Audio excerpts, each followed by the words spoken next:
मोघाशा मोघकर्माणो मोघज्ञाना विचेतसः राक्षसी मासुरींचैव प्रकृतीं मोहिनीं श्रिताः. ज्ञानेश्वरीच्या 9व्या अध्यायाचं चिंतन आपण करत आहोत. 12व्या श्लोकाचा विचार आपण काल केला होता. आज आपल्याला या 12व्या श्लोकावर ज्ञानोबरायांनी जे काही भाष्य केलेलं आहे ते पाहायचं आहे. या श्लोकाचा सरळ अर्थ एकदा मी सांगतो. ईश्वराचं स्वरूप न जाणल्यामुळं मोघाशा, मोघ म्हणजे व्यर्थ, भोगांची व्यर्थ आशा करणारे जे आहेत, मोघ कर्माणः निष्फळ कर्म करणारे जे आहेत, मोघ ज्ञानाः व्यर्थ ज्ञान बाळगणारे जे आहेत, विचेतसः विवेक शून्य लोक जे आहेत, विवेक भ्रष्ट जे आहेत, असे लोक ईश्वर स्वरूप न जाणल्यामुळं, ईश्वर स्वरूपाच्या अज्ञानामुळं काय करतात? राक्षसी प्रकृतीचा, आसुरी प्रकृतीचा आणि मोहिनी प्रकृतीचा आश्रय केलेले असतात. राक्षसी प्रकृती म्हणजे स्वभाव, राक्षसी स्वभावाचे ते झालेले असतात. हिंसा द्वेषामुळे राक्षसी प्रकृतीचे, आणि केवळ आत्मकेंद्री वृत्ती, केवळ आपलं प्राण रक्षण व्हावं एवढाच पराकोटीचा स्वार्थ असलेली आसुरी प्रकृती, आणि अविहित विषय भोगण्याची जी प्रवृत्ती आहे ती प्रवृत्ती, तिला मोहिनी प्रकृती असं म्हणतात. या 3 प्रकृतींचा आश्रय केलेले ते असतात. यावरती ज्ञानोबरायांनी जे भाष्य केलंय त्याचा विचार आपण करूयात.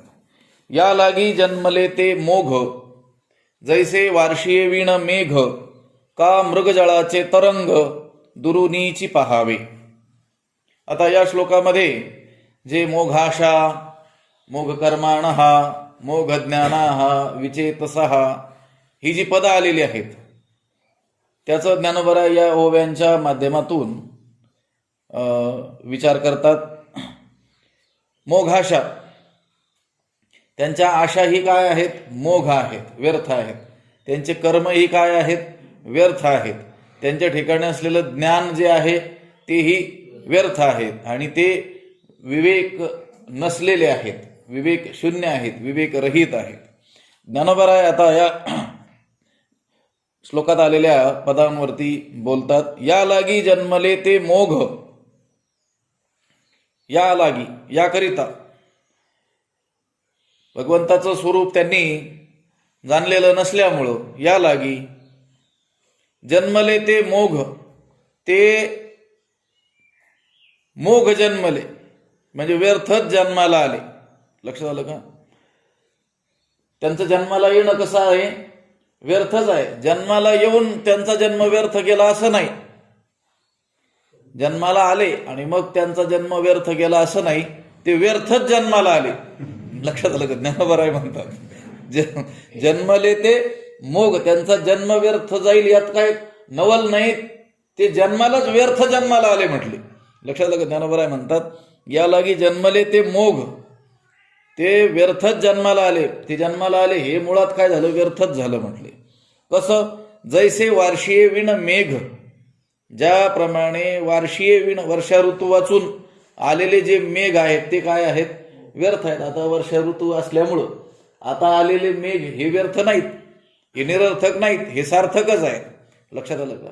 पण ज्या काळात वर्षा ऋतू नसतो, ग्रीष्म ऋतूमध्ये ज्यावेळेस मेघ येतात, त्यांचं ते येणं ते काही सार्थक नसतं. ते कसं असतं? व्यर्थच असतं. का मृगजळाचे तरंग दुरुनीची पहावे, किंवा मृगजळाच्या लाटा ज्या आहेत, जे तरंग आहेत ते कसे पाहावेत? दुरूनच पाहावं. तिथं जाऊन आपण जाऊन स्नान करूयात, काही कपडे धुऊयात, त्या पाण्याचा काही उपयोग करूयात असं होईल का? कधी नाही. ते फक्त काय करावं? दुरूनच पाहावं. तसं त्यांचा तो जन्म असतो, त्यांचं ते जीवन असतं या लोकांचं. या लागी जन्मले ते मोघ, जैसे वार्षिये विण मेघ उदाहरण दिलं ज्ञानोबरायांनी, 2 उदाहरणं. कसे कसे ते व्यर्थ आहे, त्यांचा जन्म कसा व्यर्थ आहे, तर ज्याप्रमाणे वर्षा ऋतू वाचून आकाशात आलेले जे मेघ आहेत ते कसे आहेत, व्यर्थ आहे.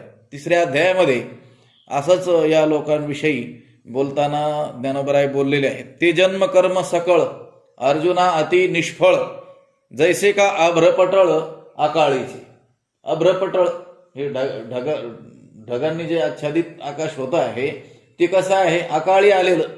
अकाळी वसेना वर्षे, ते राहतही नाही, वर्षावही करत नाही. टिकून राहतं का ते नाही, काही क्षणात काही काळानंतर निघून जातं. बरं वर्षाव करतं का, नाही, राहतं नाही, वर्षावही करत नाही.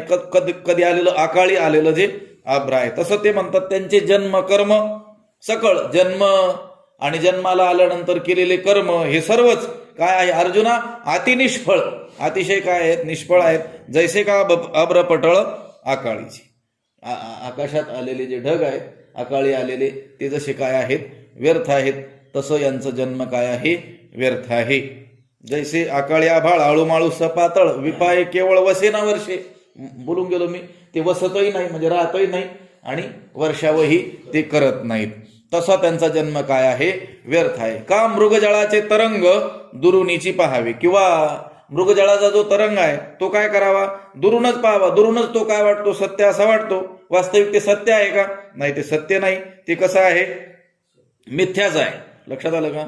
मृगजळाची गा तळी, ती दिठी दुरुनीची नेहाळी, वाचूनी ते पाणी साळी किळी लावीशी काही. मृगजळाचं तळ ते काय करावं, दृष्टीनं दुरूनच आपण ते नेहाळावं. वाचून, याच्या वाचून म्हणजे पाहण्या वाचून आपण त्या पाण्याने साळी किळी लावता येतील का आपल्याला, नाही. तसं या लोकांचं काय आहे, जन्माला येणं आहे हे काय आहे, व्यर्थच आहे. या लागी जन्मले ते मोघ, जैसे वार्षी विण मेघ, का मृगजळाचे तरंग दुरुनीची पाहावे. ज्ञानोबरांनी खूप मोठे उदाहरणं आता इथून पुढे दिलेले आहेत. या लागी जन्मले ते मोघ, यासाठी बरेच उदाहरणं आहेत. ते जन्माला आले हेच व्यर्थ झालं म्हटलं, व्यर्थच जन्माला आले. कसे, ज्याप्रमाणे वर्षा ऋतू वाचून आलेले आकाशातील मेघ हे व्यर्थ आहेत, किंवा मृगजळाचा जो तरंग आहे, लाटा आहेत, ते कसे आहेत, दुरूनच पाहण्याजोगे आहेत, त्यांचा काहीही आपल्याला पाण्याचा त्या उपयोग होणार नाही, हे जसं व्यर्थ आहे. आणि आणखी पुढे आता उदाहरण देतात. अथवा कोल्हेरीचे असिवारू, ना तरी वडंबरीचे अलंकारू, की गंधर्व नगरीचे आवारू आभासती का. अथवा किंवा आणखी सांगतो म्हटले त्यांना, बरं हे कसे व्यर्थ, यांचा जन्म कसा व्यर्थ आहे. कोल्हेरीचे असिवारू म्हणजे हे मातीचे बनवलेले घोडेस्वार. लक्षात आलं का. जसं कुंभार काय करतो, घटही बनवतो, मूर्तीही बनवतो, तसं काय करत असतो, लहान मुलांच्या खेळणेही बनवत असतो. राजा, त्याचं सैन्य, लक्षात आलं का, घोडेस्वार, त्याच्या हातामध्ये शस्त्र, असं काय केलं त्याने, त्या मातीचं बनवलेलं आहे. कोल्हेरीचे असिवारू, आता ते कोल्हेरीचे म्हणजे मातीचे, असिवारू म्हणजे घोडेस्वार जे बनवले, त्यांचा काही उपयोग आहे का. म्हणजे म्हटले घरी चोर जर आले तर ते आपलं काय करतील, रक्षण करतील. त्यांच्याकडे घोडाही आहे, पुन्हा काय आहे, शस्त्रास्त्रही आहेत. लक्षात आलं का. त्यांचा काही उपयोग आहे का, ते फक्त काय देखाव्यापुरते ते आहेत. तसं या लोकांचा जन्म काय आहे म्हटले, व्यर्थच आहे. अथवा कोल्हेरीचे असिवारू. आणखी सांगितलं, ना तरी वडंबरीचे अलंकारू, किंवा गारुड्याने काय केलं, अलंकार निर्माण केले. गारुडी विद्येने, मायेने काय केले, अलंकार निर्माण केले, दागिने निर्माण करून दाखवले. आता ते दागिने काही आपल्याला दुकानात नेऊन विकण्याच्या किंवा अंगावर परिधान करण्याच्या लायकीचे आहेत का, ते नाही, फक्त ते कसे आहेत, दिसण्यापुरते आहेत. लक्षात आलं का. की गंधर्व नगरीचे आवारू आभासती का, किंवा गंधर्व नगर म्हणजे आकाशात हे जे ढग जर आले तर त्यावेळेस आपल्याला काय दिसतं, तिथं एखादं शहर आपल्याला वसल्यासारखं दिसतं. जसं आपण एखाद्या शहरात जात असताना दूरवरून ते शहर कसं दिसतं, शहराची रचना आपल्याला मोठमोठी घरं, ते गावकूस हे जसं लांबून दिसतं, तसं आकाशामध्ये देखील त्या ढगांचा आकार तसा झालेला आपल्याला दिसून येतो. पण व्यवहारात त्यांचा काही उपयोग आहे का म्हटले, चला त्या गावात जाऊन राहूया आपण. लक्षात आलं का. ह्या गावापेक्षा जरा मोठा आवारा त्या गावाचा दिसतो आहे, आपल्याला त्याचा उपयोग होईल का राहण्याला, नाही, ते फक्त कसं आहे, दिसण्यापुरतंच आहे. इथं 3 उदाहरणं या ओवीमध्ये दिलेली आहेत. कोल्हेरीचे असिवारू म्हणजे मातीचे घोडेस्वार हे केवळ कसे आहेत, पाहण्यापुरते आहेत. ना तरी वडंबरीचे अलंकारू म्हणजे गारुडी विद्येनं, मायाजाळाने, त्या गारुड्याने, त्या जादूगाराने निर्माण केलेले अलंकार हे जसे आहेत पाहण्यापुरतेच आहेत, दिसण्यापुरतेच आहेत. की गंधर्व नगरीचे आवारू आभासती का, किंवा हे गंधर्व नगर ढगाच्या आकृतीनं दिसणारं गावाचा जो आवार आहे तो केवळ काय होतोय, भासतोय. व्यवहारात त्याचा काही उपयोग होतो का? व्यवहारात त्याचा काही उपयोग होत नाही. पुन्हा आणखी उदाहरण दिलं. साबरी वाढिन्नलया सरळा, वरी फळ नाही आत पोकळा, कस्तन जाहले गळा, शिळिये जैसे. ते म्हटले 2 उदाहरणं दिले या ओवीमध्ये सुद्धा. साबरी वाढिन्नलया सरळा, निवडुंगाचं झाड हे कसं सरळ जरी आपल्याला ते साबरीचं झाड वाढलेलं दिसत असलं तरी वरी फळ नाही आत पोकळा, त्याला फळही नाही आणि आतून काय आहे ते पोकळ आहे. लक्षात आलं का? जरी आपल्याला ते झाड असं उंच असं दिसत असलं तरी देखील त्याला कुठल्याही प्रकारचं फळ येत नाही. बर, नका का फळ येईना म्हटले, त्याच्या त्या लाकडांचा उपयोग तरी इमारतीसाठी आपण करूयात. फळ नसलं तर नसलं, पण त्या लाकडांचा उपयोगही आपल्याला करता येत नाही. आत पोकळा, आतून काय आहेत ते पोकळ आहेत. तसे या लोकांचं काय आहे, जगणं आहे म्हटले. या लगे जन्मले ते मोघम जन्माला आले. साबरी वाढिन्नलया सरळा, वरी फळ नाही आत पोकळा. अजून उदाहरण दिलं. का स्तन जाहले गळा, शिळिये जैसे.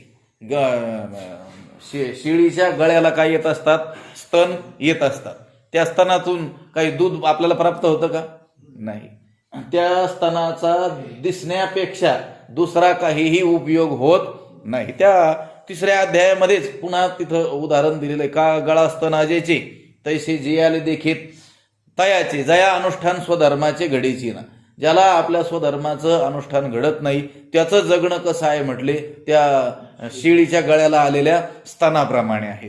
इथंही तेच उदाहरण दिलेलं आहे. का स्तन जाहले गळा, शिळी जायची. शिळीच्या गळ्याला काय यावं, ज्याप्रमाणे स्तन यावं. त्या सुभाषितामध्ये देखील अजागल स्तनस्यैव तस्य जन्म निरर्थकम असं पद आलेलं आहे. धर्मार्थ काम मोक्षाणाम यस्यैकोपी न विद्यते अजागलस्तनस्यैव तस्य जन्म निरर्थकम. ते म्हटले धर्म, अर्थ, काम, मोक्ष या चतुर्विध पुरुषार्थांपैकी एकही पुरुषार्थ धड ज्याने आपल्या जीवनामध्ये प्राप्त केला नाही त्याचा जन्म काय आहे, निरर्थक आहे. कसा निरर्थक आहे? त्या शिळीच्या गळ्याला आलेल्या स्तनाप्रमाणे. लक्षात आलं का? ज्याने कोणताच पुरुषार्थ आपल्या जीवनामध्ये प्राप्त करून घेतला नाही त्याचं ते जगणं कसं आहे, व्यर्थ आहे. कसं व्यर्थ आहे? त्या शिळीच्या गळ्याला आलेल्या स्तनांप्रमाणे. इथं देखील तेच उदाहरण दिलं. साबरी वाढिन्नलया सरळा, वरी फळ नाही आत पोकळा, का स्तन जाहले गळा, शिळी जैसे. त्या शिळीच्या गळ्याला आलेल्या स्तनाप्रमाणे ते काय आहे, त्यांचं जगजीवन काय आहे, व्यर्थ आहे. तैसे मूर्खाचे तया जी आले. म्हणजे आता हे उदाहरणात सांगितलं ना, तैसे. तैसे म्हणजे कैसे. या इथपासून अगदी जैसे वार्षीय विण मेघ, जैसे शब्द कुठं आलाय 172व्या ओवीत, तिथं जैसेने सुरुवात केलेली आहे. लक्षात आलं का? जैसे आणि त्याचं पुढचं वाक्य जोडायचं असतं त्याला काय म्हणावं लागत असतं, तैसे. लक्षात आलं का? या जैसे वार्षीय विण मेघ, का मृगजळाचे तरंग दुरुणीची पहावे. ज्याप्रमाणे आकाशात वर्षा ऋतू वाचून आलेले ढग व्यर्थ आहेत, मृगजळाचे दिसणारे तरंग हे फक्त पाहण्यापुरते आहेत, त्याचा आपल्याला पाण्याचा उपयोग होत नाही, ते जसं व्यर्थ आहे. किंवा मातीचे त्या कुंभाराने बनवलेले जे घोडेस्वार आहेत, सैनिक आहेत, ते जसे व्यर्थ आहेत. जादूगाराने त्याच्या मायेनं, गारुडी विद्येनं निर्माण केलेले अलंकार जसे व्यर्थ आहेत. किंवा आकाशामध्ये जे ढगाच्या आकृतीनं दिसणारं गावाचा जो आवार आहे तो जसा काय आहे, भासण्यापुरता आहे, व्यर्थ आहे. जैसे साबरी वाढिन्नलया सरळा, ज्याप्रमाणे साबरीचं झाड सरळ वाढलं आणि त्याला फळही नाही आणि आतही काय आहे, ते पोकळ आहे. कोणत्या दृष्टीनं ते उपयोगाचं नाही, निरर्थकच आहे, ते जसं व्यर्थ आहे. का स्तन झाले गळा शिळी जैसे, किंवा शिळीच्या गळ्याला आलेले स्तन जसे काय आहेत, व्यर्थ आहेत. तैसे अगदी त्याचप्रमाणे मूर्खाचे तया जी आले, तया मूर्खाचे जे आले, त्या मूर्खाचं जगणं तसं आहे म्हटले. लक्षात आलं का? आणि धिक कर्म तयाचे निपजले, आणि त्याने केलेलं कर्म सुद्धा कसं आहे? धिक आहे, धिक्कार करण्यायोग्य आहे. लक्षात आलं का? तयाचे निपजले कर्म धिक, त्याने निर्माण केलं किंवा त्याने केलेलं जे कर्म आहे त्याचा काय असो? धिक्कार असो. पुन्हा एक उदाहरण दिलं, जैसे साबरी फळ आले घेपे ना दिजे. इथं सावरी शब्द आहे बरं, आणि 174व्या ओवीमध्ये साबरी शब्द आहे.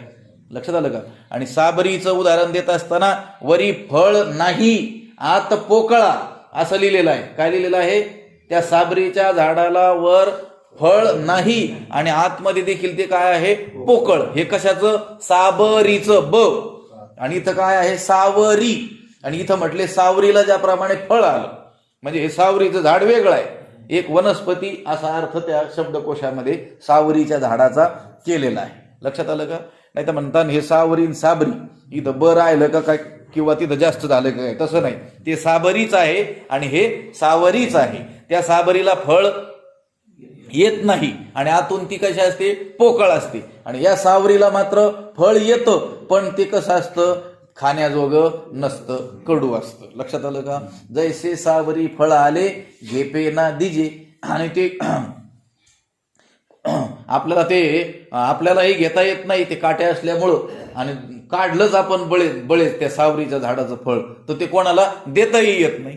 एकतर घेपे ना आणि दिजे ना, घेताही येत नाही आणि देताही येत नाही. लक्षात आलं का?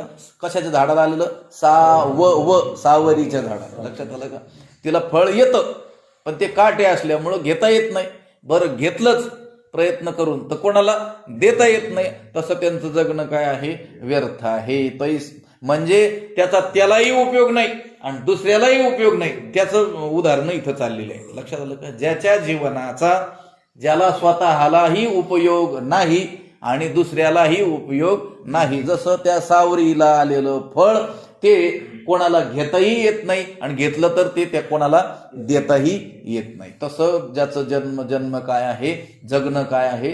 निरर्थक आहे. तैसे मूर्खाचे तयाजी आले आणि धिक कर्म तयाचे निपजले, जैसे सावरी फळ आले घेपे ना दिजे.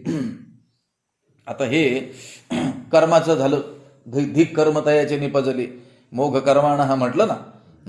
तैसे मूर्खाचे तया जी आले, तिथपर्यंत त्याचं त्या जगण्याविषयीचं सांगितलं. लक्षात आलं का? मोघ कर्माण हा, त्याचं कर्म कसं आहे? धिक आहे, निरर्थक आहे, त्याचा काही उपयोग नाही असं ते सांगितलेलं आहे. जैसे सावरी फळ आले घेपे ना दिजे. बर, मग त्यांना जे ज्ञान असतं ते म्हटले मग जे काही ते पढिन्नले, मग जे काही ते शास्त्र वगैरे शिकले ते मरकटे नारळ तोडिले, का आंधळ्या हाती पडिले मोती जैसे. त्यांचं ते शिकणं ते कसं आहे? मरकटे नारळ तोडिले. जसं माकडाने काय तोडलं? नारळ तोडलं. आता त्या न फोडलेल्या न सोललेल्या त्या नारळाचा माकडाला काही उपयोग असतो का?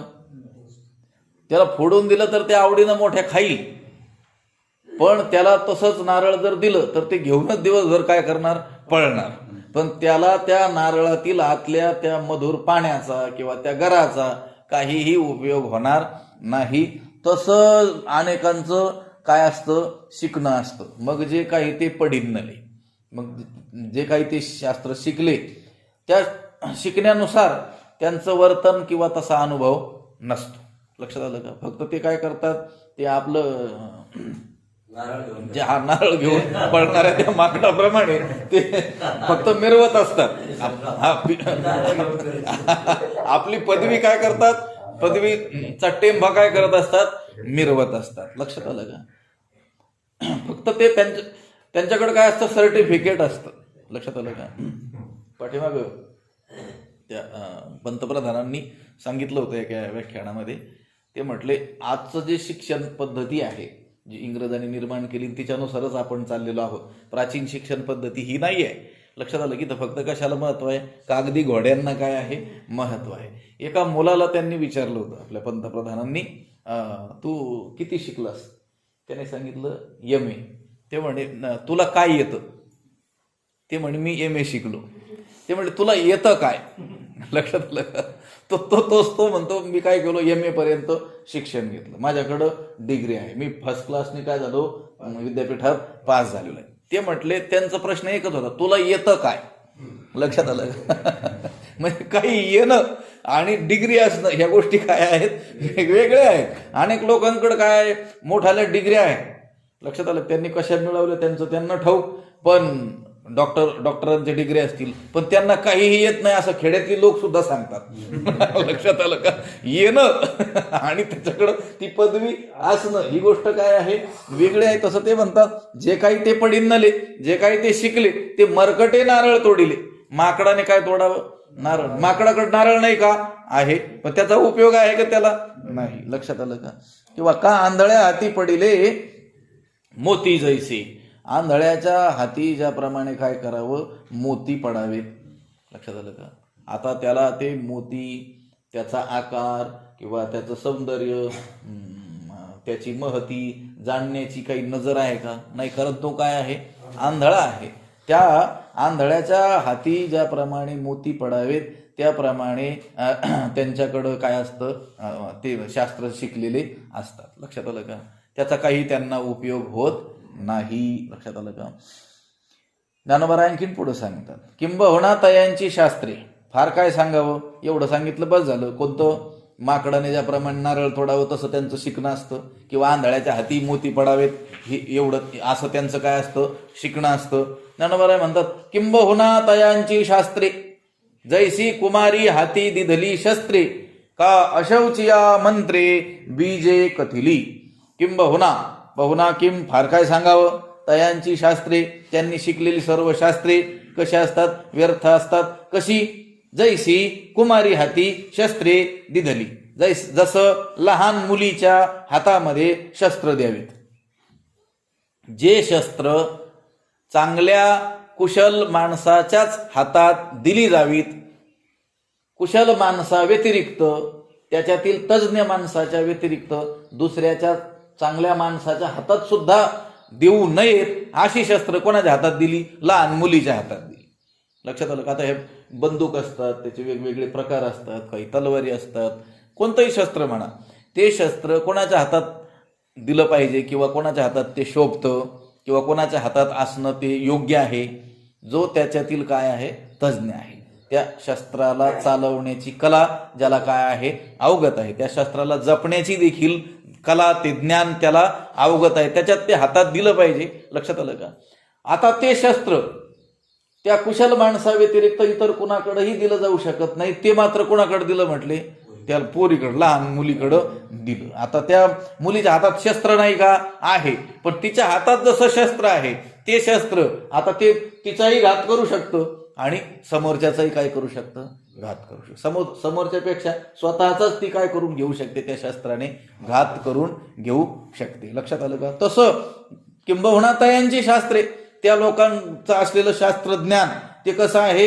कुमारी हाती दिधली शस्त्रे, कुमारी हाती शस्त्रे दिली, त्या कुमारिकेच्या, लहान मुलीच्या हातामध्ये दिलेली ज्या शस्त्रे ज्याप्रमाणे द्यावीत त्याप्रमाणे त्यांचं काय असतं? शास्त्रज्ञान असतं. लक्षात आलं का? ते ज्ञान त्यांचंच काय करतंय? घात करतंय. अनेक वेळेस बघा, व्यवहारामध्ये सुद्धा अशी अनेक उदाहरणं आपल्याला घडताना आढळून येतात की अनेक वेळेस असं वाटून जातं की एखाद्या मनुष्याचा काही गोष्टीमुळं घात झाला त्याच्या जीवनामध्ये, त्याला मोठ्या हानीला सामोरं जावं लागलं, तर लोक सांगतात की बाबा आपण अडाणी आहोत तेच बरं आहे. लक्षात आलं का? ते जादा शिकल्याचा काय झाला, त्याचा परिणाम झाला. लक्षात आलं का? म्हणतात की नाही, ते जणू त्याचं ते ज्ञान त्याच्या हातामध्ये जे मिळालं होतं ते कसं होतं? कुमारी हाती दिधली शस्त्रे, त्याप्रमाणे त्याने त्याचाच काय करून घेतला? त्या ज्ञानाने घात करून घेतलेला आहे. का अशौचिया मंत्रे बीजे कथिली, किंवा त्यांची शास्त्र, त्यांनी शिकलेली शास्त्र कशी व्यर्थ असतात? ज्याप्रमाणे अशौचिया, अशुद्ध असलेला जो मनुष्य आहे त्याला काय केली? मंत्रे बीजे मंत्रे कथिली, त्या बीजासहित मंत्र सांगितली. लक्षात आलं का? म्हणनात त्रायते यस्मात तस्मान मंत्र प्रकीर्तितः, मंत्र कशाला म्हणतात? ज्याचं मनन केलं असता जे आपलं काय करतं, रक्षण करतं, त्याला काय म्हणत असतात? मंत्र. लक्षात आलं का? मंत्र किती आहेत? 7 महामंत्राः चित्त विभ्रामकारकाः. 7 कोटी महामंत्र सांगितलेले आहेत वेदामध्ये. किती? 7 कोटी. पण ते म्हटले ते सगळे चित्त विभ्रामक आहेत. राम एव परो मंत्रो. राम हे 2 अक्षरीच मंत्र कसा आहे म्हटले? श्रेष्ठ आहे, असं आलेलं आहे वर्णन. म्हणजे किती मंत्र आहेत? 7 कोटी. काय आहे? तुमचे अगदी विंचू उतरण्याच्या मंत्रापासून तो वैरी इथून बसल्या बसल्या मारण्याच्या मंत्रापर्यंतचे जेवढे मंत्र आहेत 7 कोटी काय आहेत? मंत्र आहेत. लक्षात आलं का? त्यातले जे अनेक मंत्र आहेत ते बीजाक्षरासहित सांगावे लागतात. जसं आता श्रेष्ठ असलेले मंत्र गायत्री मंत्र असेल. लक्षात आलं का? अनेक मंत्र आहेत, ते मंत्र बीजासह सांगावे लागतात. म्हणजे ओम या बीजाक्षरासह उच्चारण्याचा उपदेश तो श्री गुरु किंवा ते गुरु त्या शिष्याला, त्या अनुयायाला करत असतात. पण तो अनुयायी देखील त्या योग्यतेचा, त्या लायकीचा, त्या पात्रतेचा, त्या अधिकाराचा असेल तरच तो मंत्र त्याला दिला जातो. असं नाही हो की कुणी आलं त्याला मंत्र तो दिला. आपला मंत्र वेगळा आहे. लक्षात आलं का? उघडा मंत्र जाणा, रामकृष्ण म्हणा, आहे ना, तुटती यातना गर्भवास. लक्षात आलं का? हा उघडा मंत्र आहे. कोणता? रामकृष्ण हरी. उघडा म्हणजे त्याला काही बीजाक्षर जोडायची गरज नाही, यामुळेही उघडा. आणि उघडा म्हणजे तो कुणीही घेतला, कधीही घेतला तरी चालू शकतो, असा मंत्र आहे कोणत्याही अवस्थेमध्ये. तसं ह्या दुसऱ्या मंत्रांच्या बाबतीमध्ये तसं चालत नाही. तो कोणी जपावा याला ही काय आहे? शास्त्र आहे, नियम आहे. तो कधी जपावा, काळ, त्याचंही काय आहे? बंधन आहे. कशा अवस्थेत तो जपावा, कशा अवस्थेत जपू नये यालाही काय आहे? बंधन आहे, काही नियम आहेत. किती संख्येनं तो जपावा, लक्षात आलं? कोणत्या ऋतूमध्ये जपावा, कोणता नक्षत्र, कोणता काळ असावा यालाही काय आहे? नियम आहे. तो जपणाऱ्याची वय, अवस्था, लिंग म्हणजे स्त्री आहे का पुरुष आहे यालाही काय आहे? नियम आहे. आता तर ते गायत्री मंत्र स्त्रिया देखील जपताना आपल्याला आढळून येतात. स्त्रियाच काय, त्या रेकॉर्डला सुद्धा काय लावतात? ते गायत्री मंत्र लावतात. ते दोष लागेल का पाप पुण्य होईल. लक्षात आलं का? त्याला काय आहे? त्या मंत्रांचं स्वतंत्र काय आहे? शास्त्र आहे. लक्षात आलं का? नाहीतर मग मंत्र चळे थोडा तरी धडची होय वेडा. धड चांगला असलेला माणूस सुद्धा काय होऊन जातो? वेडा होऊन जातो. त्या मंत्र जर थोडासा जरी इकडं तिकडं झाला तरी. ज्ञानोबरायांचा एक मोठा अभंग आहे, त्याच्यामध्ये सांगितलं, अशौचिया जपो नये ऐसिया मंत्रा ते जग बिहे तैसा मंत्र राज नव्हे रे. म्हणजे आपलं नामस्मरणाचं महत्व सांगत असताना हा मंत्र राज आहे. रामकृष्ण हरी, विठ्ठल केशवा, विठ्ठल विठ्ठल मंत्र सोपा करी पापा निर्मूळ. लक्षात आलं का?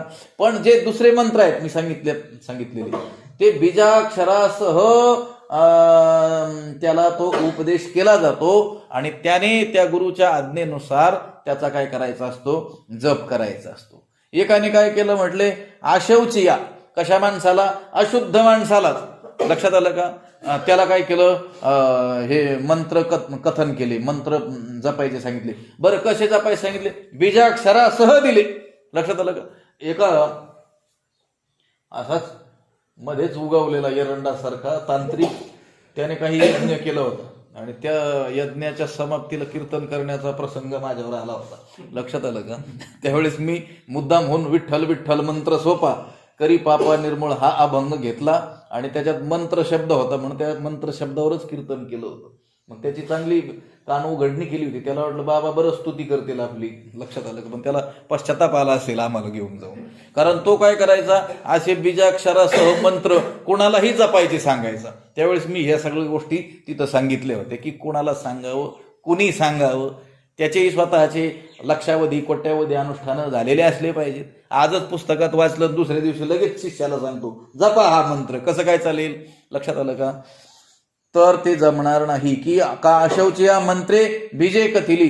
तो जो अशुची असलेला जो मनुष्य आहे त्याला काय केलं? बीजासहित काय केले? मंत्र सांगितले. ते सिद्धिदायक होतील का? फलदायक होतील का? नाही. उलट काय होईल? त्याचं जे फळ मिळेल ते कसं मिळणार आहे? चांगलं तर फळ मिळणार नाही वर्णन केलेलं. उलट फळ मिळाल्याशिवाय काय होणार नाही? राहणार नाही. तसं त्यांचं काय असतं? शिकणं असतं. मोघ ज्ञाना हा.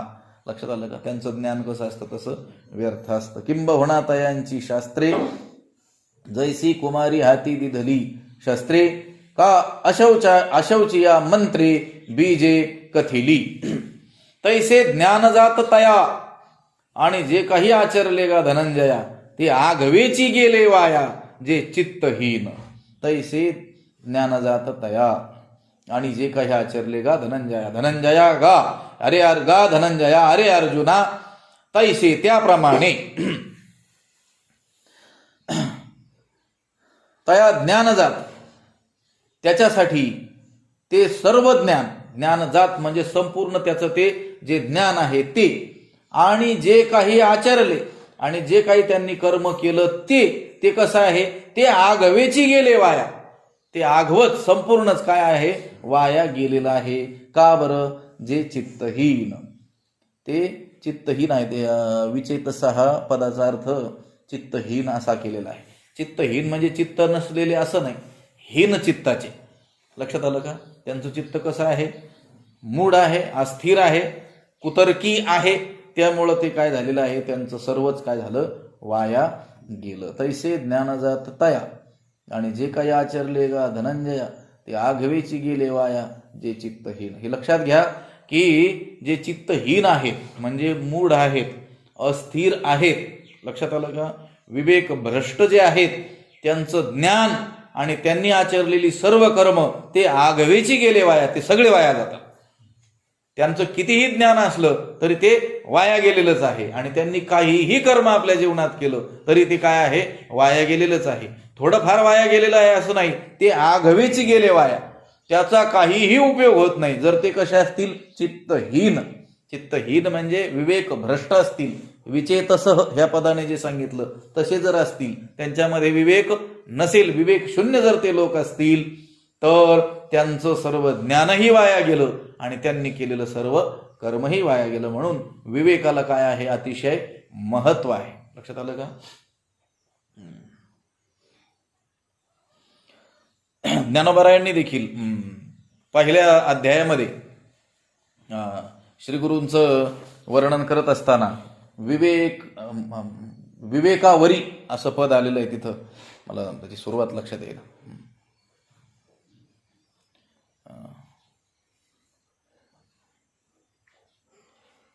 जेणे तारिलो हा संसार पुरु म्हणून विशेषे आत्यादरू विवेकावरी लक्षात आलं का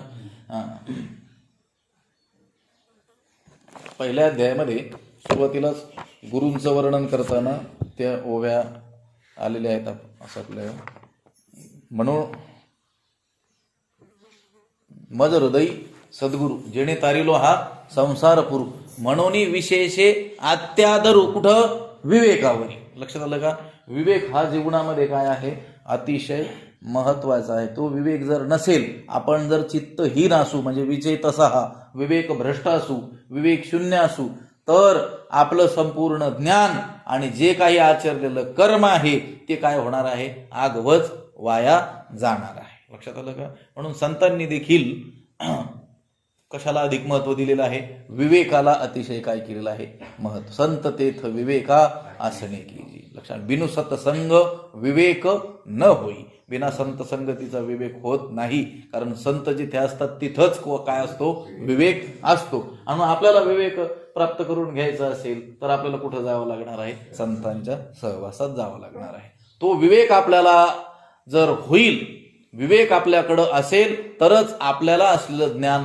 ते चांगल्या रीतीनं उपयोगात येईल विवेकच नसेल लक्षात आलं का तर विवेक नसेल तर तुमचं धनही उपयोगी नाही त्याला खरं काय खोटं काय चांगलं काय वाईट काय स्वीकारणीय काय त्याज्य काय याचं जर ज्ञानच नसेल हा विवेकच नसेल तर त्याला मिळालेलं बळही उपयोगाचं नाही त्याला मिळालेलं धनही उपयोगाचं नाही त्याच्याकडे असलेलं ज्ञानही उपयोगाचं नाही कारण त्याचा उपयोग कुठं करावा हेच जर त्याला ज्ञान नसेल तर त्याचा नाशच ते ओढवून घेईल लक्षात आलं का त्याला धन प्राप्त आहे त्या धनाच्या बळावरती तो यज्ञ यागादी कर्म करून दान धर्मादी करून चांगल्या गतीला प्राप्त होऊ शकतो पण जर त्याला ज्ञानच नसेल विवेकच नसेल तर तो त्या धनाचा उपयोग योग्य ठिकाणी दान धर्मामध्ये करू शकतो का नाही बरं त्याला जर बुद्धी प्राप्त आहे लौकिकातील त्याला प्रचंड काय आहे मेधा बुद्धी काय आहे प्राप्त आहे त्या बुद्धीचा उपयोग जर त्याला विवेक नसेल तर त्या बुद्धीचा उपयोग तो कशासाठी करेल?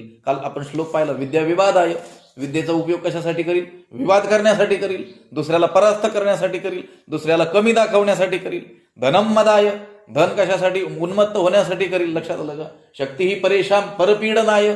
त्याच्यामध्ये असलेलं बळ दुसऱ्याला पीडा देण्याकरिता करील. नाही का? खलस्य साधोर विपरीतमेतत् ज्ञानाय दानाय च रक्षणाय. आणि साधू मात्र काय करील? ज्ञान विद्या ज्ञानाय, धनम दानाय, आणि शक्ती ही दुसऱ्याच्या रक्षणासाठी उपयोगात आणील. म्हणून आवश्यक काय आहे? विवेक काय आहे? आवश्यक आहे. तैसे ज्ञानजात तया. आणि जे काही आचरले का धनंजया, ते आघवेची गेले वाया जे चित्तहीन. हे अर्जुना, त्यांच्यासाठी ती सर्व ज्ञान काय आहेत? व्यर्थ आहेत. आणि त्यांनी जे कर्म केलं तेही काय आहे? व्यर्थ आहे. कारण ते लोक काय आहेत? चित्तहीन असे आहेत. त्या भ्रमज्ञानाने त्यांचं चित्त काय झालेलं आहे? मूढ झालेलं आहे, अस्थिर झालेलं आहे. असे हे सर्वच लोक राक्षसी प्रवृत्तीच्या अधीन होऊन कुतर्कामुळे वाया गेलेले असतात. तैसे ज्ञानजात तया. आणि जे काही आचरले का धनंजया, ते आघवेची गेले वाया जे चित्तहीन. पै तमोगुणाची राक्षसी, जे सद्बुद्धी ते ग्रासी, विवेकाचा ठावची पुसी निशाचरी जे. पै तमोगुणाची राक्षसी, जी तमोगुणाची काय आहे? राक्षसी आहे. जे सद्बुद्धी ते ग्रासी, जी सद्बुद्धीला काय करते? ग्रासून टाकते. लक्षात आलं का? आपल्याला ती सद्बुद्धी राहू देत नाही. कोण? तमोगुणाची राक्षसी. इथं राक्षसी मासुरीम चैव प्रकृती मोहिनीम श्रिता, असं श्लोकामध्ये जे म्हटलेलं आहे, राक्षसी प्रकृतीचा, आसुरी प्रकृतीचा आणि मोहिनी प्रकृतीचा ते लोक काय करत असतात? आश्रय करत असतात. आश्रय घेतलेले ते असतात. कोण लोक? जे मोघाशा आहेत, मोघकर्माणा आहेत, मोघ ज्ञाना आहेत आणि विचेतसा म्हणजे विवेकशून्य आहेत ते लोक. पै तमोगुणाची राक्षसी, जे सद्बुद्धी ते ग्रासी. तमोगुणाची राक्षसी ही काय करणार? सद्बुद्धीला ग्रासून टाकणार. तमोगुण वाढला की सद्बुद्धी आपल्याला राहू शकत नाही. आपल्याला सद्बुद्धी निर्माण झाली. कशासाठी? काही गीतेचं पारायण करावं, काही देवालयात आपण दर्शनासाठी जावं, साधूंकडं आपण काही श्रवण करण्यासाठी जावं, अशी सद्बुद्धी आपल्याला जर निर्माण झालेली असेल. लक्षात आलं का? पण जर तमोगुणाचा उदय आपल्यामध्ये झाला तर ती सद्बुद्धीला ते काय करते? ग्रासून टाकते. जाऊ दे, उद्या जाता येईल म्हटली, कुठं नाही तर मग रेकॉर्डिंग ऐकू म्हटली. ठीक आहे, विठ्ठल गेलेलाच आहे म्हणे. आपण काय करू? आजचे दिवस पडून राहू. लक्षात आलं का? जे सद्बुद्धी ते ग्रासी. सद्बुद्धीला ग्रासलं कोणी? तमोगुणाची राक्षसी. हा तमोगुणाच्या राक्षसीनं या सद्बुद्धीला ग्रासून टाकलं. विवेकाचा ठावची पुसी निशाचरी जे निशाचरी विचाराचा, विवेकाचा काय करते? ठावची पुसी. ठाव ठिकाणाच काय करते? पुसून टाकते. निशाचरी म्हणजे रात्री संचार करणाऱ्याला काय म्हणतात? निशाचर. चरती, चालतात, फिरतात, हिंडतात. आणि निशा म्हणजे रात्री. निशायाम चरती निशाचर. रात्री जे फिरतात त्याला काय म्हणायचं? निशाचर. लक्षात आलं का? आमचे स्वामीजी सांगत असतात, माणसाने अगोदर काय व्हायचंय? माणूस व्हायचंय आणि मग देवत्वाकडे त्याचा काय होणार आहे? प्रवास होणार आहे. आधी माणसाने माणूस तरी झालं पाहिजे. ते म्हणले ह्या पशुपक्ष्यांकडून आपल्याला खूप काही शिकण्यासारखं आहे. लक्षात, माणसाने माणूस होण्याकरिता पहिला धडा घ्यायचा आहे तो या पशुपक्ष्यांकडून घ्यायचा. ते म्हटले ते दिवस उगवला, दिवस उगवण्याच्या पूर्वीच उठतात. लक्षात आलं का? आणि आपल्या आपल्या कार्यासाठी निघून जातात. आणि दिवस मावळण्याच्या पूर्वी आपल्या आपल्या घरट्याकडं परततात. पण माणूस असा आहे, दिवस मावळला की मग घर सोडतोय म्हटले. निशाचर झालाय मनुष्य. निशाचर हा शब्द कोणाला वापरण्यात येतो माहितीये का? राक्षसांना. कारण ते दिवसभर काय करतात? आराम करतात आणि रात्री काय करत असतात? बाहेर पडत असतात. जे जे रात्री बाहेर पडतात ते सर्व कोण? मग निशाचर. लक्षात, निशा म्हणजे रात्र आणि चर म्हणजे चरती, चालतात. निशायाम चरती निशाचर. लक्षात आलं.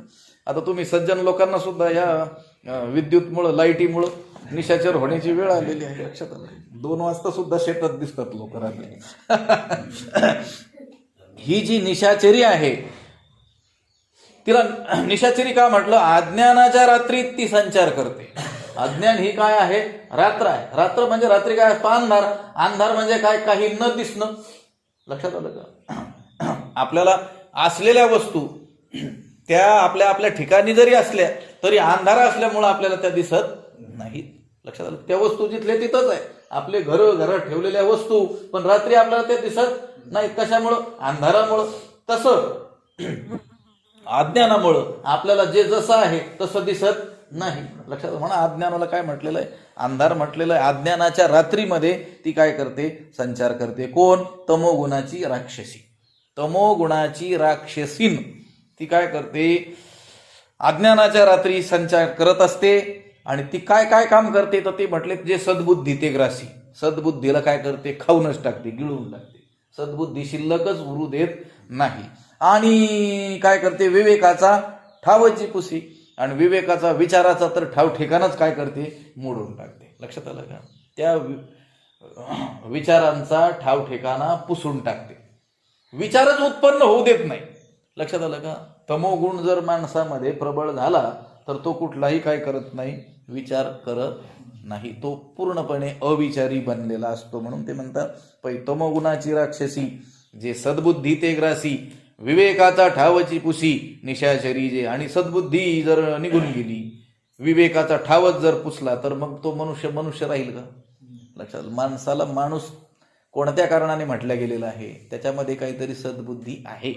लक्षात. प्राण्यांमध्ये देखील बुद्धी आहे पण याच्यामध्ये काय आहे? सद विवेक बुद्धी ज्याला आपण म्हणतो. सत काय आणि असत काय याचा विवेक असणारी बुद्धी माणसाकडे आहे. म्हणून माणसाचं हे पशुहून वेगळेपण आहे जगामध्ये. नाहीतर बघ आपणही काय आहोत?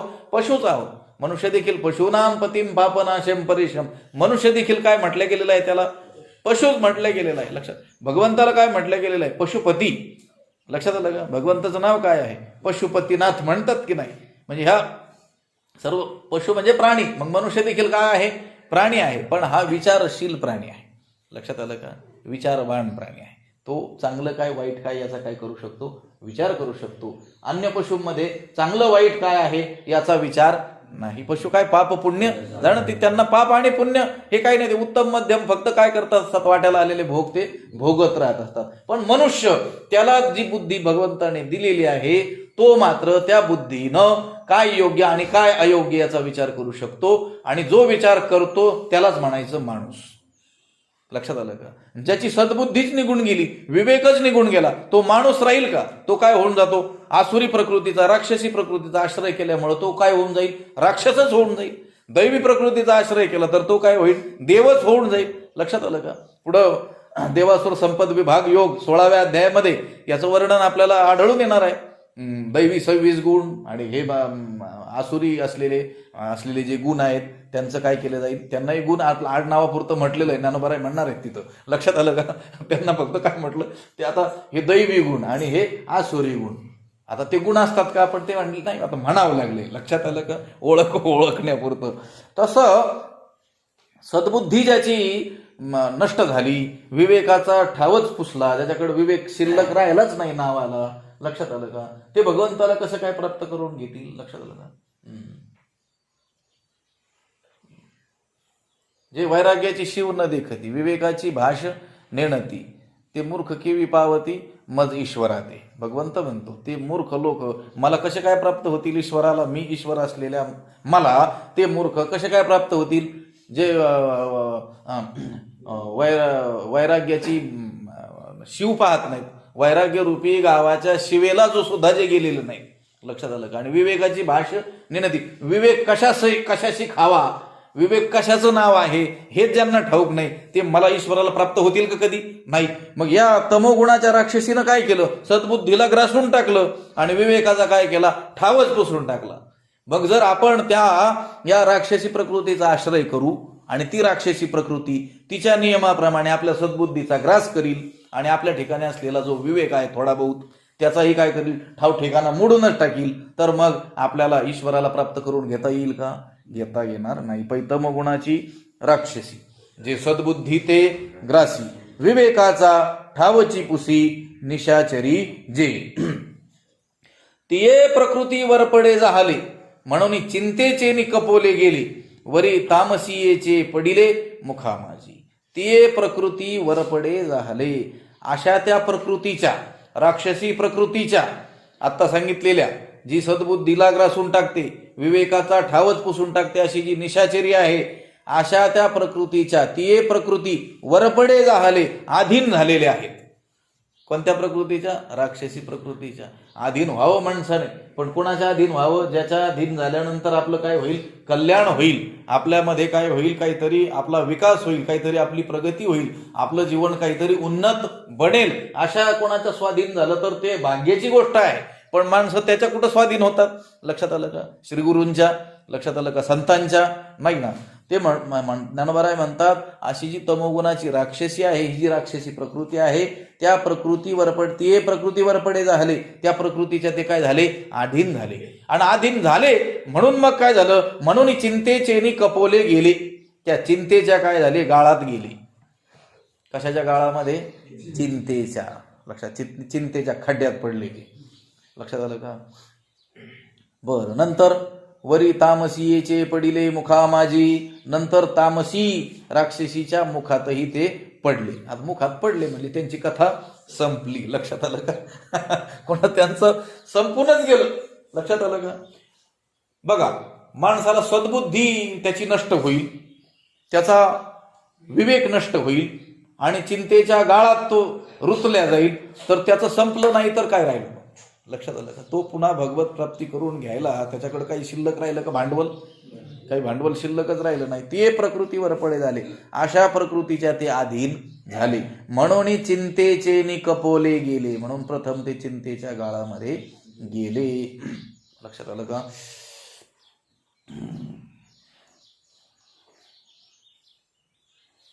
चिंता नाही गावी विष्णुदासाची, घोष जय जयकार सदा. तुकाराम महाराज म्हणतात, विष्णुदासाच्या गावी काय नाही आहे? चिंता नाही, कारण ते सतत भगवंताच्या नामाचा काय करत असतात? गजर करत असतात. ही राक्षसी प्रकृतीचा ते आश्रय करत नाही, दैवी प्रकृतीचा त्यांनी काय केलेला असतो? आश्रय केला असतो. त्यांच्या गावी काय नाही? चिंताच नाही. लक्षात आलं का? आणि आपल्या मात्र आपण चिंतेच्याच गावात राहतो. लक्षात आलं का? आपल्या गावी नाही, आपण चिंतेच्या गावात. ते का झालं बरं? ते प्रकृतीवर पडे झाले, त्या प्रकृतीच्या अधीन झाले. म्हणून आपल्याला जरी वाटत असलं आता हे राक्षसी, आसुरी आणि मोहिनी प्रकृतीच्या आश्रित ते होत असतात, म्हणजे ते म्हणजे लोक म्हणत असतात. लक्षात आलं का? आपण म्हणत असतो ना, लोकांचं असं आहे व, म्हणजे आपण त्यांच्यात आपल्याला धरतच नाही ते. लक्षात आलं का? आपण काय म्हणत असतो? लोक खूप बेकार झाले, म्हणजे आपण सोडून द्या. लक्षात आलं का? सगळेच असं म्हणतात, म्हणजे सगळ्यांचंच चालू असतं. तसं आहे ना, इथं आता हे जे वर्णन आलंय, आपल्याला वाटतं आपण नाही, ते दुसऱ्या कोणाचं तरी वर्णन चाललंय. तसं नाही. हे ज्ञानेश्वरी दुसऱ्याचं वर्णनच करत नाही. लक्षात आलं? दुसऱ्याचं वर्णन करणारे ग्रंथ मग तुम्हाला सापडतील. लक्षात आलं? भगवान श्रीकृष्णाचं चरित्राचं वर्णन चाललं तर ते कृष्णाचं चरित्र असेल, पांडवांचं चरित्राचं वर्णन चाललं तर ते पांडवांचा पराक्रम, त्यांचे सद्गुण. लक्षात आलं का? त्यांच्याकडून घडलेल्या काही चुका, त्यांचं वर्णन असेल. लक्षात आलं का?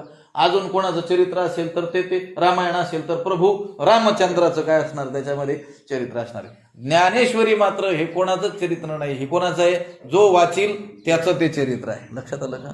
हे प्रत्येक, जो न वाचील त्याचं सुद्धा ते चरित्र आहे. हे प्रत्येक मानवाचं काय आहे? हे चरित्र आहे. त्यामुळं आपण पाहिलं पाहिजे. हे आपलं तर वर्णन नाही ना. लक्षात आलं का? पहिले ते प्रकृतीवर पडे झाले, म्हणून चिंतेचे कपोले गेले. आपण जर चिंतेच्या गाळामध्ये रुतलेलो असू तर समजायचं आपण या राक्षसी प्रकृतीच्या अधीन झालेलो आहोत. आता बाहेरून तर काही कळणार नाही चिंता कोण करता येईल काय. लक्षात आलं का? थोडंसं अनुमान येतं चेहऱ्यावरून म्हणा. लक्षात आलं का? की चिंताग्रस्त दिसतात म्हणून. लक्षात आलं का? लोक म्हणत असतात खूप चिंताग्रस्त आहे. लक्षात आलं का? ते प्रकृतीवर पडे झाले, म्हणून चिंतेचे कपोले गेले, वरी तामसीयेचे पडिले मुखा माझे. तुम्ही पहा, व्यवहारामध्ये कोणी कितीही धनवान असो आणि कोणी कितीही व्यवहारातला विद्वान असो, लक्षात आलं का?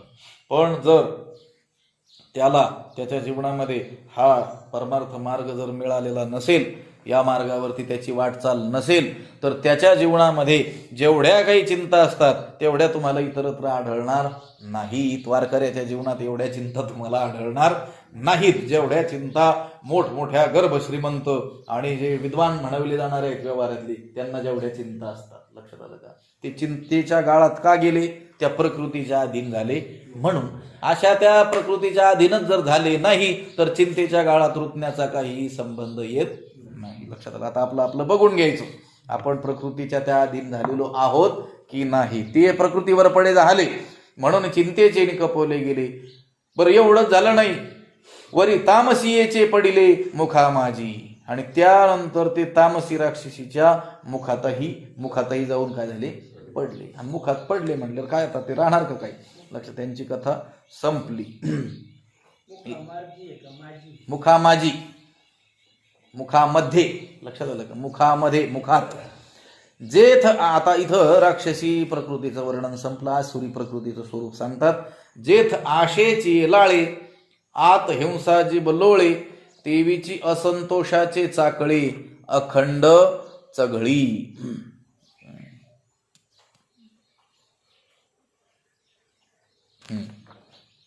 जेथ आशेची लाळे, आत हिंसा जीभ लोळे, तेवीची असंतोषाचे चाकळे, अखंड चघळी.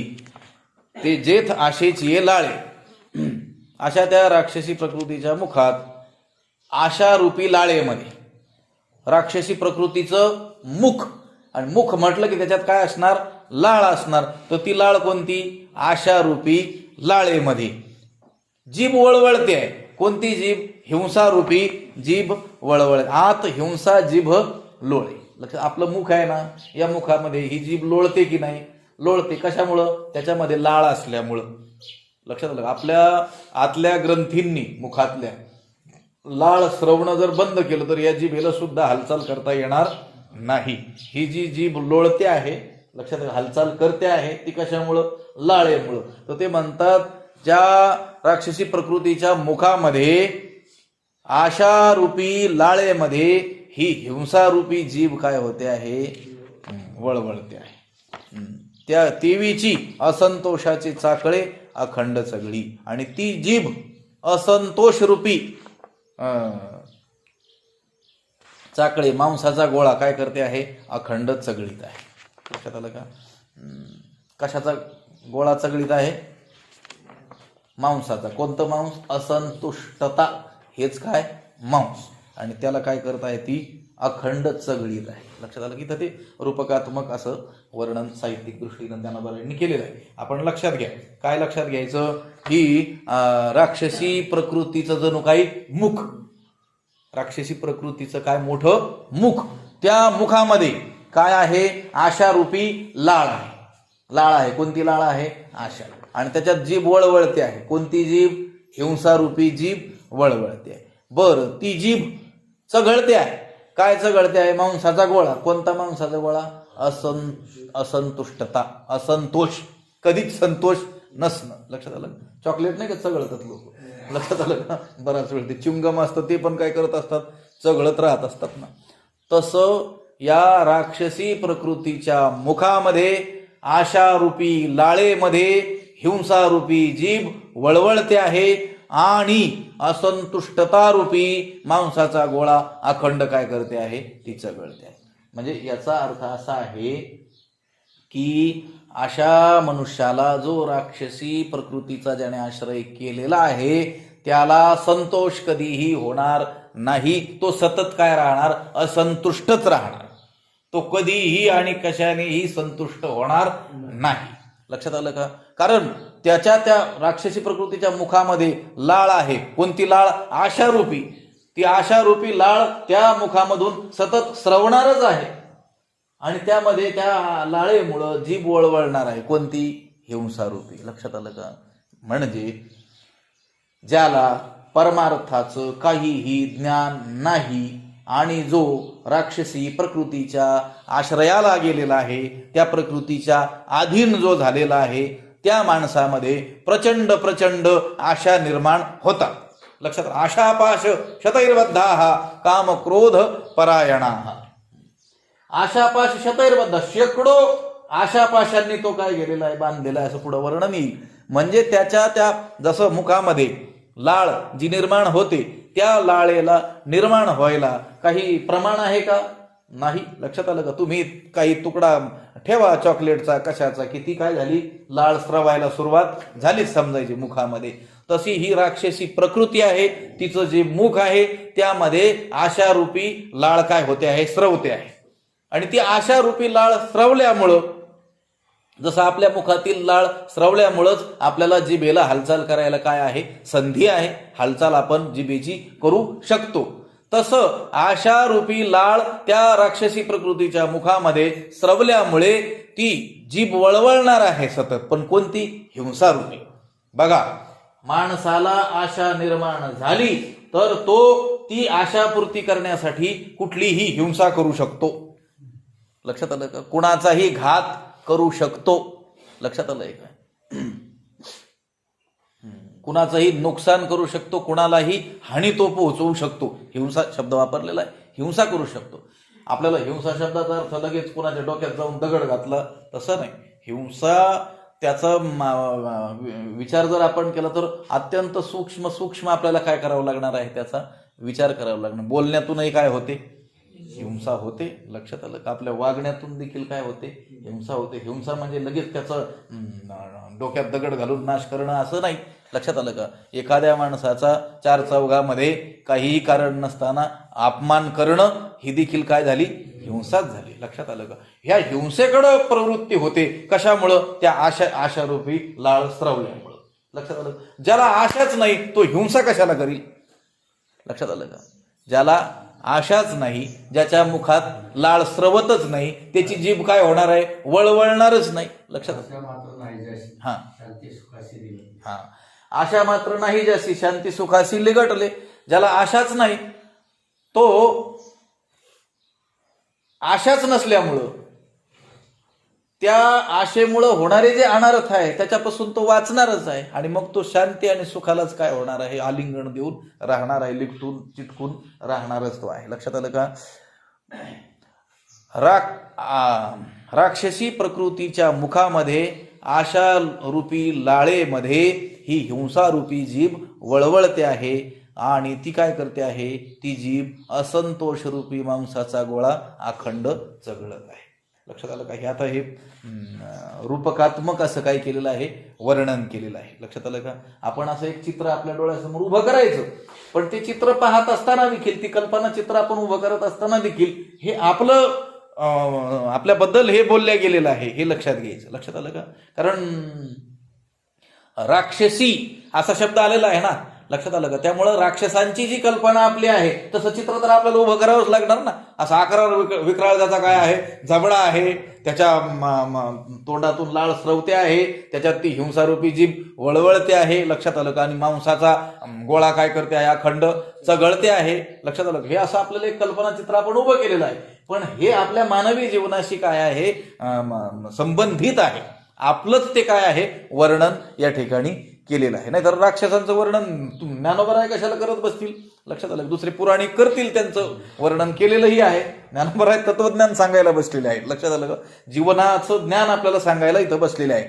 म्हणून ते आपल्यालाच सांगतात की बाबा रे, तुम्ही राक्षसी प्रकृतीच्या स्वाधीन जर झालेले असाल तर या राक्षसी प्रकृतीच्या मुखामध्ये काय होते, आशारूपी लाळ स्रवते आहे, त्यामध्ये हिंसारूपी जीभ वळवळते आहे आणि ती जीभ असंतुष्टता रूपी मांसाचा गोळा काय करते आहे, अखंड चघळते आहे. म्हणजे तुम्ही आता विचार करा की जे राक्षसी प्रकृतीचे लोक आहेत, ठीक आहे, आता आपला जो विचार असतो नेहमी सर्वसाधारणपणे माणसाचा, तो आपल्याला सोडून असतो. ठीक आहे, आपल्याला सोडून का विचार करेल? लक्षात आलं का? तुम्हाला जे जे राक्षसी प्रकृतीचे वाटतात त्यांचं चित्र नजरेसमोर आणा. लक्षात आलं का?